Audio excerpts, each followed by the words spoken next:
napakagandang araw sa inyong lahat. Ngayon ay January 1, 2025. Kaya naman Happy New Year sa lahat ng nanonood. At dahil New Year ngayon, nag-decide akong gumawa ng isang bagay sa isang buong taon.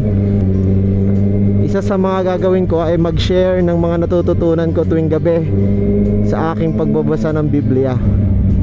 Hindi naman masyadong deep dahil hindi naman ako pastor at wala akong formal na pag-aaral sa Bible, pero as much as possible, siyempre may natututunan naman tayo sa pagbabasa nito, and meron tayong interpretation, sariling interpretation sa mga nababasa at natututunan natin.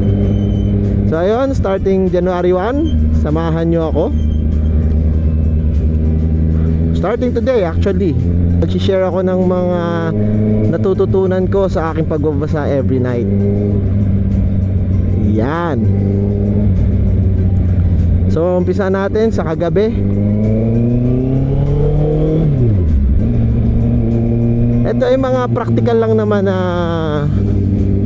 interpretasyon, no? Siyempre, lahat naman ng nababasa natin sa Bible ay pwede nating i-apply sa ating pang-araw-araw na buhay. So might as well i-share natin. Hindi natin alam kung hanggang saan makakaabot ang video natin.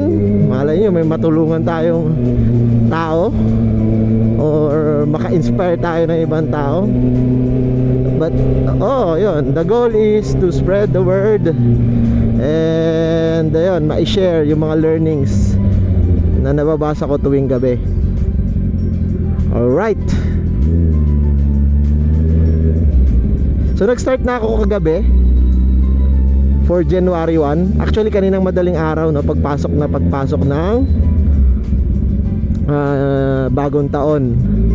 So ang nabasa ko is yung Micah 5:2. So i-share ko na lang sa inyo kung ano yung Micah 5:2. So sa book of Micah chapter 5 verse 2, ang sabi doon, Bethlehem. Ayan, isang place yan. Bethlehem, though you are small. Sabi doon, maliit lang daw yung Bethlehem, pero lalabas sa kanya ang isang magiging ruler ng Israel. Yon. Uy, wala pa naglilinis dito ah. Okay, so sa Bethlehem daw, kahit napakaliit niyang place,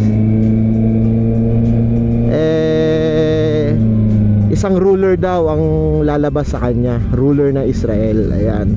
So sino nga ba yon? Siyempre si Jesus Christ.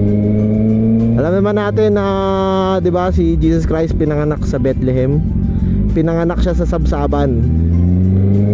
So hindi siya pinanganak sa isang magarbong ospital, kung meron man nun. Hindi rin siya galing sa isang mayamang hindi rin siya galing sa isang mayaman na pamilya. So nag-start siya sa baby rin. Pinanganak siya dito sa mundo natin. Pero kahit ganun yon, kahit ganun siya nag-start, baby, sabsaban, di mayaman na pamilya or what, marami siyang nagawang great things dito sa mundo, diba?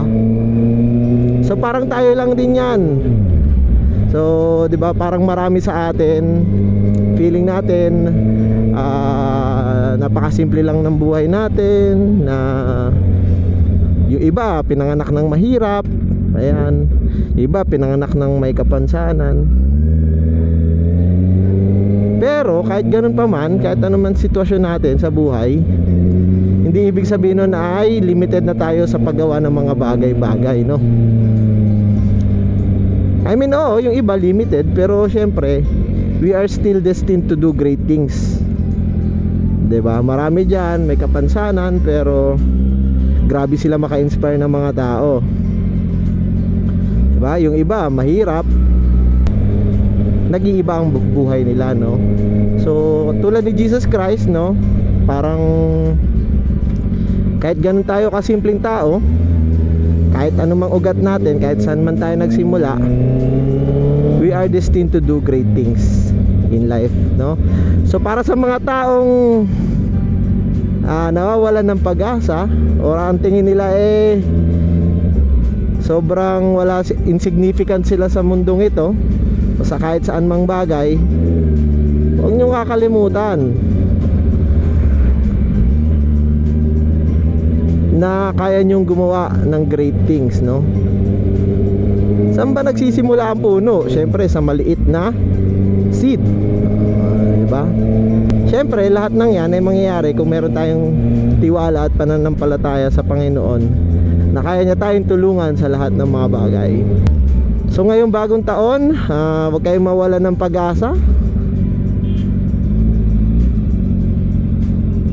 Hindi pa huli ang lahat sa inyo para gumawa kayo ng mga bagay na magmamatter sa buhay. Ayan. So start small, be humble. Ayan. Then tingnan natin kung anong mangyayari. Do great things. Ayan. Yan yung maibabahagi ko sa inyo ngayong January 1. Sana may natutunan kayo. So spread this video, hit like, share and subscribe. And yun lang, bukas ulit. Ingat kayo. Happy New Year!